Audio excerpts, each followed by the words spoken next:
Si pahit lidah.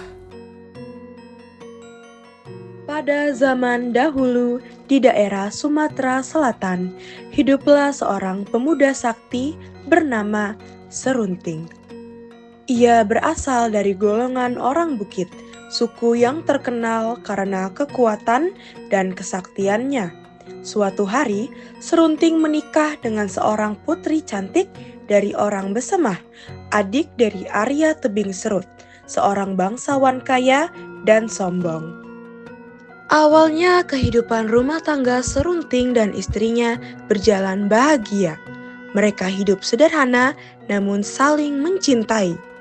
Istri Serunting adalah wanita lembut dan setia, selalu mendukung suaminya dalam suka dan duka.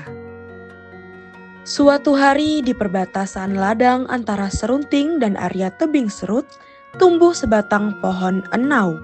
Pohon itu menghasilkan buah di dua sisi, satu menghadap ke ladang Serunting, satu lagi ke ladang Arya. Saat buahnya matang, Arya datang memetik semua buah tanpa izin. Serunting melihat hal itu dan berkata dengan tenang, "Wahai iparku, bukankah buah yang tumbuh di sisi ladangku seharusnya itu milikku?"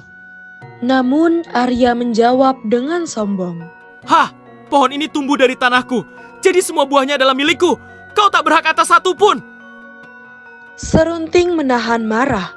Ia pulang ke rumah dengan wajah murung. Melihat suaminya diam saja, istrinya bertanya lembut. "Suamiku, mengapa engkau tampak sedih hari ini?" Serunting menjawab lirih. Arya Tebing Serut mengambil seluruh buah enau di perbatasan ladang. Aku menegurnya, tapi dia berkata semua miliknya. Aku ingin menegakkan keadilan dan ia malah menghina aku, bahkan mempertawakan asal-usulku. Sang istri memegang tangan suaminya dan menatapnya dengan mata sedih. "Janganlah engkau terlalu menuruti amarahmu, suamiku. Arya memang keras kepala, biarlah waktu yang menunjukkan kebenaran." Namun kata-kata lembut itu tak mampu meredam amarah Serunting. Beberapa hari kemudian, Arya kembali menghina dan menantangnya bertarung. Pertempuran sengit pun terjadi. Arya Tebing Serut menggunakan seluruh kesaktiannya dan akhirnya Serunting kalah. Dengan tubuh penuh luka dan hati hancur, Serunting meninggalkan rumah. Sang istri berusaha menahannya, menangis sambil berkata, "Jangan pergi, suamiku. Aku takut engkau tidak akan kembali." Serunting menatapnya lembut namun tegas. Aku harus pergi, istriku. Aku tidak bisa hidup dalam kehinaan. Aku akan betapa mencari kekuatan agar kelak dapat menebus aib ini. Sang istri hanya bisa menangis saat suaminya perlahan menghilang di balik hutan. Serunting berkelana jauh hingga akhirnya bertemu dengan seorang orang tua sakti di Gunung Siguntang-Guntang. Selama berbulan-bulan, ia bertapa tanpa makan dan minum, hingga akhirnya mendapat suara goib yang berkata, "Serunting, mulai saat ini segala perkataanmu akan jadi kenyataan. Gunakanlah dengan hati yang bersih." Serunting pun turun dari gunung dengan kekuatan baru. Kini ia dikenal sebagai si pahit lidah, karena setiap kata yang ia ucapkan akan terjadi sungguh-sungguh. Serunting kembali ke kampungnya. Ia menantang Arya Tebing Serut sekali lagi.